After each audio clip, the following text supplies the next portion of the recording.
Assalamualaikum warahmatullahi wabarakatuh. Nama saya Febianisa dari kelompok 6 dan kali ini saya bersama teman-teman saya yaitu Imam Zuhdi, Zulfikar Akbar, Dian Pramesti, dan Monika Sari akan menjelaskan tentang pengelolaan pendidikan. Nah, untuk lebih lengkapnya, mari kita simak video ini ya. Jadi, pada materi pengelolaan pendidikan kali ini memiliki 8 subbab materi, yaitu yang pertama ada pengertian pengelolaan pendidikan, kedua ada fungsi dan prinsip pengelolaan pendidikan, yang ketiga ada landasan hukum pengelolaan pendidikan, yang keempat ada tujuan pengelolaan pendidikan,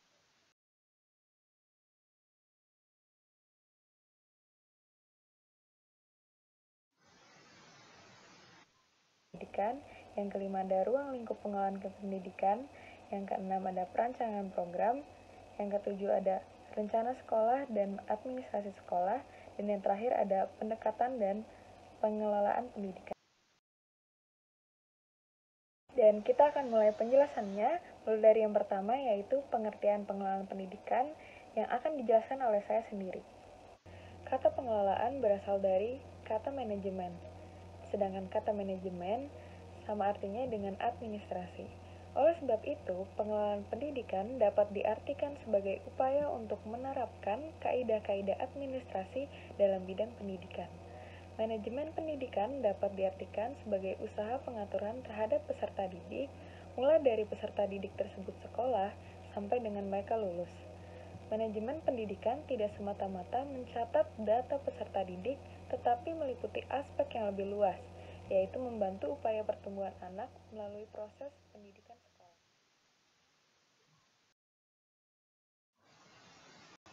Selanjutnya, perkenalkan, nama saya Dian Pramesti Cahyani Agustin dari kelompok 6. Selanjutnya saya akan menjelaskan apa itu fungsi dan prinsip pengelolaan pendidikan. Fungsi dan prinsip pengelolaan pendidikan itu sangat penting. Nah, fungsi dan prinsip pengelolaan pendidikan dibagi menjadi beberapa macam. Yang pertama adalah pengambilan keputusan. Keputusan pada dasarnya ditunjukkan untuk memecahkan masalah. Setiap keputusan hendaknya merupakan alternatif terbaik. Di dalam konteks organisasi dan manajemen terdapat pembuatan keputusan. Tanpa keputusan tidak akan ada kegiatan, dan jika tidak ada kegiatan, tidak ada kehidupan dalam organisasi. Dan bila tidak ada kehidupan, maka organisasi tersebut akan dianggap mati atau tidak aktif. Sehingga fungsi dalam pembuatan keputusan akan membawa dampak terhadap seluruh organisasi, perilakunya, hasil keputusan, dan juga melihat risiko yang akan kita hadapi. Setiap keputusan hendaknya sudah dapat mempertimbangkan risiko secara sistematis, dan keputusan yang efektif adalah keputusan yang dapat dilaksanakan dan menghasilkan sesuatu yang dapat diukur. Yang kedua, ada perencanaan. Nah, perencanaan merupakan kegiatan untuk menetapkan tujuan yang akan dicapai beserta cara untuk mencapai tujuan tersebut. Perencanaan sebagai pemilihan atau penetapan tujuan organisasi dengan penentuan strategi, kebijaksanaan, metode, prosedur, dan sebagainya yang memiliki fungsi membuat tujuan organisasi itu untuk mencapai tujuan yang telah dilakukan. Dengan demikian, dalam manajemen pendidikan, hendaknya memperhatikan perencanaan, karena perencanaan merupakan awal dari segala aspek yang akan dilakukan. Perencanaan dalam manajemen pendidikan merupakan kunci utama untuk menjalankan segala aktivitas lain, karena suatu aktivitas yang dilakukan tidak akan berjalan dengan baik tanpa didahului oleh adanya perencanaan. Perencanaan dapat dikatakan berhasil apabila rencana tersebut dapat dirasakan manfaatnya. Yang ketiga, ada pengorganisasian. Suatu rencana yang telah tersusun secara matang tentunya tidak akan lepas dari adanya organisasi pada tujuan yang hendak dicapai, sehingga memerlukan peraturan yang harus ditaati oleh setiap orang dalam organisasi tersebut agar dapat berjalan seimbang dengan bekerjasamanya mencapai tujuan. Tanpa pengorganisasian suatu rencana tidak dapat berhasil karena tindakan pengorganisasian menjembatani kegiatan perencanaan dan pelaksanaan. Adapun prinsip pengorganisasian yaitu mempunyai tujuan yang jelas, adanya kesatuan perintah, adanya pembagian tugas yang jelas, adanya struktur organisasi, dan keseimbangan antara wewenang dan tanggung jawab dalam melaksanakan tugas. Selanjutnya, ada komunikasi, yaitu suatu usaha yang dilakukan oleh pimpinan lembaga untuk menyebarluaskan informasi yang terjadi di dalam lembaga maupun hal-hal di luar lembaga yang ada kaitannya dengan kelancaran tugas untuk mencapai tujuan bersama dengan menyalurkan informasi, ide, penjelasan dengan saling berinteraksi satu sama lain. Selanjutnya, yang kelima ada koordinasi. Nah, koordinasi di sini sangat diperlukan dalam manajemen untuk menyatukan kesamaan pandangan yang menghubungkan bagian yang satu dengan bagian yang lain, sehingga tercipta suatu kegiatan yang mengarah pada tujuan, prinsip. Proses pendidikan yang baik dan bermutu tinggi apabila pengorganisasian input pendidikan dilakukan secara harmonis, sehingga mampu menciptakan suasana belajar mengajar yang menyenangkan, mendorong motivasi belajar, bekerja, dan memperdayakan sumber daya pendidikan. Yang keenam, adanya pengawasan. Nah, pengawasan di sini adalah salah satu unsur yang dapat dimanfaatkan untuk membantu kelancaran implementasi. Pengawasan ini mencakup pemantauan atau monitoring, evaluasi, dan intervensi untuk meluruskan apa yang ditemui tidak sesuai dengan ketentuan aturan yang sudah dilakukan. Pengawasan ini dapat dilakukan oleh aparat yang ditunjuk untuk itu atau langsung oleh unsur pimpinan terhadap bawahannya. Yang terakhir adalah evaluasi. Evaluasi merupakan kajian ulang setiap langkah dan tahapan yang telah dilaksanakan dengan proses penilaian untuk mengetahui tingkat efisien dan efektivitas manajemen dalam rangka melaksanakan keputusan. Dengan adanya evaluasi, keseluruhan gambaran proses implementasi dapat diketahui tingkat kemajuannya, kesulitannya, dan hambatannya dengan disusun secara sistematis.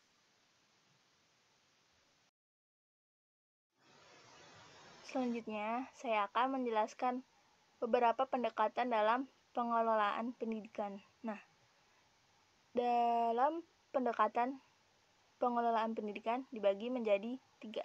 Yang pertama, pendekatan organisasi klasik. Maksudnya apa sih?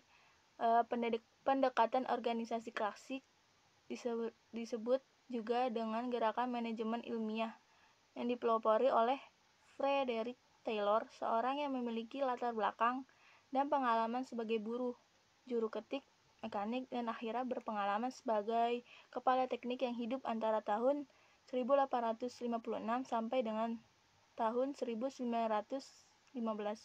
Gerakan ini mencari upaya untuk dapat menggunakan orang secara efektif dalam organisasi industri. Konsep ini adalah orang dapat juga bekerja layaknya sebagai mesin. Frederick Taylor dan teman-temannya berkeyakinan bahwa para pekerja yang didorong motivasi ekonomi dan keinginan psikologis yang dapat terbatas yang memerlukan arahan-arahan tetap. Nah, yang kedua, adanya pendekatan hubungan manusia. Maksudnya apa sih? Di sini pendekatan hubungan manusia adalah gerakan yang lahir dan berkembang sebagai reaksi terhadap pendekatan organisasi klasik. Pendekatan hubungan manusia ini dipelopori oleh Mary Parker Follett tahun 1868 hingga 1933. Orang yang pertama kali mengenal pentingnya faktor-faktor manusia dalam administrasi. Mary Follett juga banyak menulis yang berkenaan dengan sisi manusia dalam administrasi. Mary Follett percaya bahwa masalah yang mendasar dalam semua organisasi adalah mengembangkan dan mempertahankan hubungan dinamis dan harmonis walaupun terjadi konflik. Menurut Mary Follett, konflik tersebut merupakan suatu proses yang normal bagi pengembangan hal yang mengakibatkan terjadinya konflik itu. Yang ketiga, pendekatan perilaku. Nah, pendekatan perilaku dalam administrasi adalah menggabungkan antara hubungan sosial dengan struktur formal dan menambahkannya dengan proposisi yang diambil dari psikologi, sosiologi, ilmu politik, dan ekonomi. Pendekatan ini dipelopori oleh Chester Barnard yang hidup antara tahun 1886 sampai dengan 1961. Barnard adalah seorang kepala eksekutif pada perusahaan Bell Telephone di New Jersey yang menulis buku dengan judul Function of the Executive tahun 1938. Dalam buku ini, Barnard mengulas secara lengkap teori perilaku yang kooperatif dalam organisasi formal. Barnard menyimpulkan bahwa kontribusi kerjanya berkenaan dengan konsep struktur dan dinamis. Konsep-konsep struktur yang dianggap penting adalah individu, sistem kerjasama, organisasi formal yang kompleks, dan juga organisasi informal. Konsep-konsep dinamis yang penting menurut Barnard adalah kerelaan, kerjasama, komunikasi, otoritas, proses keputusan, dan keseimbangan dinamis. Baiklah, di sini saya akan menjelaskan tentang standar pengelolaan pendidikan. Standar pengelolaan pendidikan dibagi menjadi 3. Menurut Peraturan Menteri Pendidikan Nasional Republik Indonesia Nomor 19 Tahun 2007, Peraturan Standar Pengelolaan oleh Satuan Pendidikan menurut Pasal 49. Pengelolaan satuan pendidikan pada jenjang pendidikan dasar dan menengah menerapkan manajemen berbasis sekolah yang ditunjukkan dengan kemandirian, kemitraan, partisipasi, dan keterbukaan. Akuntabilitas pengelolaan satuan pendidikan pada jenjang pendidikan tinggi menerapkan otonomi perguruan tinggi. Yang kedua, standar pengelolaan oleh pemerintah. Menurut Pasal 60, pemerintah menyusun rencana kerja tahunan bidang pendidikan dengan memprioritaskan program wajib belajar, peningkatan partisipasi pendidikan untuk jenjang pendidikan menengah dan tinggi, penuntasan pemberantasan buta aksara, penjaminan mutu pada satuan pendidikan baik yang diselenggarakan oleh pemerintah maupun masyarakat. Yang kedua, Pasal 59 Ayat 1. Pemerintah daerah menyusun rencana kerja tahunan bidang pendidikan dengan memprioritaskan program wajib belajar, peningkatan angka partisipasi pendidikan untuk jenjang pendidikan menengah, penuntasan pemberantasan buta aksara, penjaminan mutu pada satuan pendidikan baik yang diselenggarakan oleh pemerintah daerah maupun masyarakat. Yang ketiga, pedoman pengelolaan sekolah. Yang pertama adalah kurikulum tingkat satuan pendidikan. Kurikulum ini didapatkan oleh Kemendikbud, Kementerian Pendidikan dan Kebudayaan.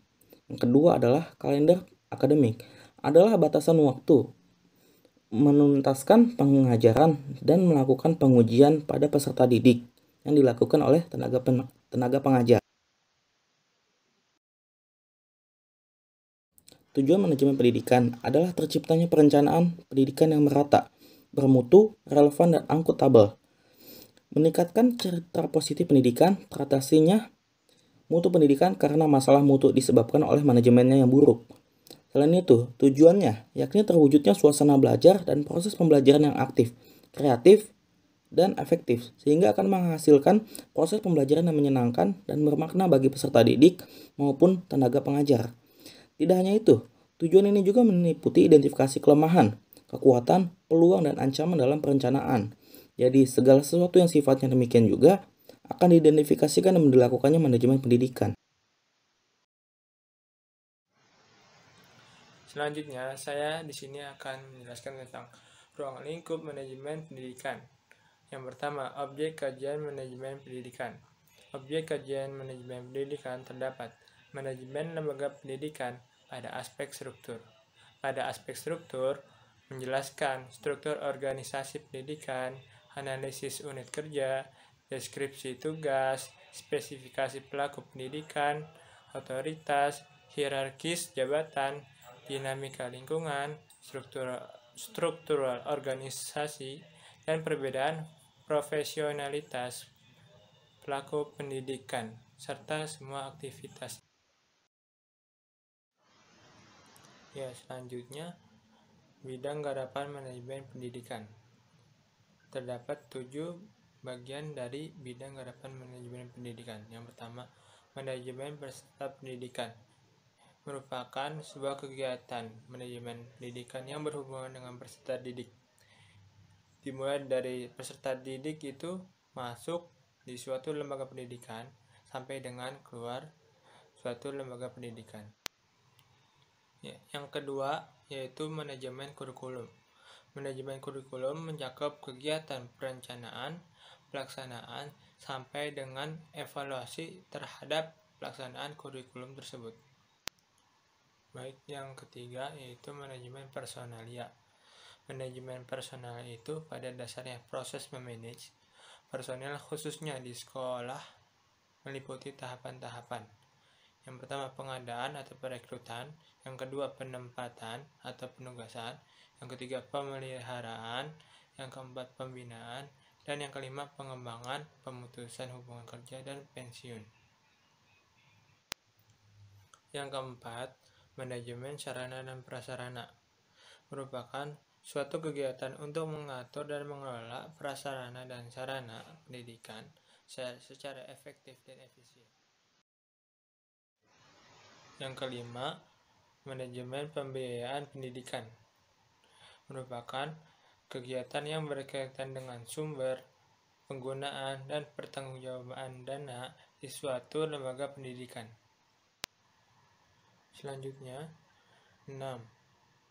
Manajemen tata usaha yang berkaitan dengan surat menyurat sesuai dengan fungsinya. Yang ketujuh, manajemen hubungan masyarakat, yaitu manajemen yang berhubungan timbal balik antara lembaga pendidikan dengan. Selanjutnya, perencanaan program. Yang pertama, visi, yaitu imajinasi moral yang menggambarkan profil sekolah yang diinginkan di masa datang. Yang kedua, misi, yaitu bentuk layanan untuk memenuhi tuntutan yang dituangkan dalam visi dengan berbagai indikatornya.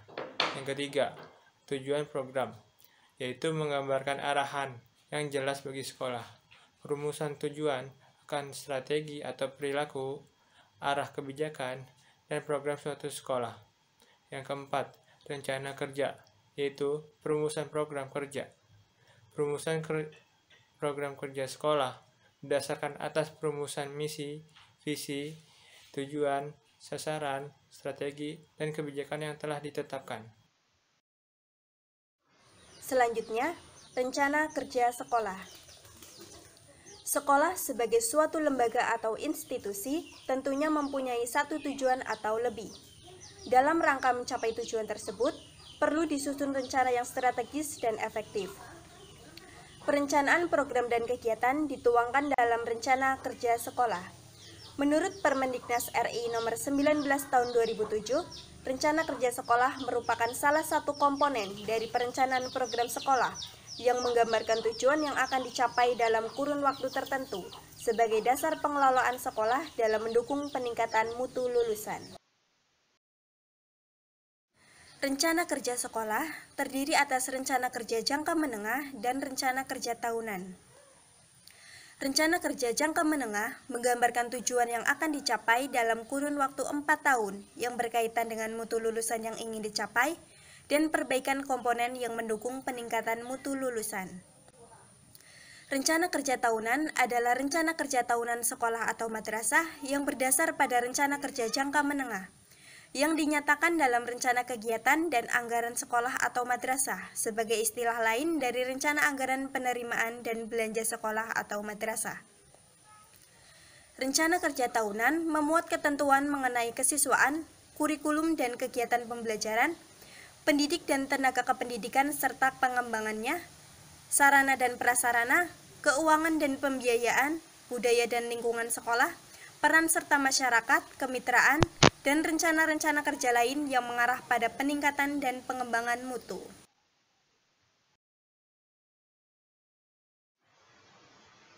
Selanjutnya, administrasi sekolah. Administrasi sekolah bukan hanya sekedar kegiatan tata usaha yang terdapat di sekolah ataupun lembaga pendidikan lainnya. Menurut Danim, Administrasi sekolah merupakan proses keseluruhan dan kegiatan-kegiatan bersama yang harus dilakukan oleh semua pihak yang ada sangkut pautnya dengan tugas-tugas sekolah. Ruang lingkup administrasi sekolah meliputi administrasi program pengajaran, administrasi murid atau siswa, administrasi kepegawaian, administrasi keuangan. Kami rasa cukup dari kami, kurang lebihnya kami mohon maaf, dan semoga kalian semua paham dan mengerti apa yang kami sampaikan. Wabillahi taufiq wal hidayah. Wassalamualaikum warahmatullahi wabarakatuh.